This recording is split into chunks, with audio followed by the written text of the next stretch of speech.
புதிதாக வந்துள்ளவர்கள் கார் தருவேன், வீடு தருவேன் என்கிறார்கள். ஆனால் டொனால்ட் ட்ரம்பால் கூட கொடுக்க முடியாது என தாவேக தலைவர் விஜயை அதிமுக முன்னாள் அமைச்சர் சி.வி. சண்முகம் மறைமுகமாக சாடியுள்ளார். விழுப்புரம் மாவட்டம் விக்கிரவாண்டியில் எம்ஜிஆர் பிறந்தநாள் விழா பொதுக்கூட்டம் நடைபெற்றது.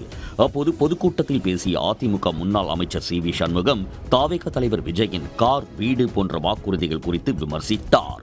நடைபெறுகின்ற சட்டமன்ற தேர்தலில் வாக்குறுதியில பாருங்க, நாங்களும் சொல்லுவோம், திமுகவும் சொல்லுவாங்க, புதுசா வந்து சொல்லுவாங்க.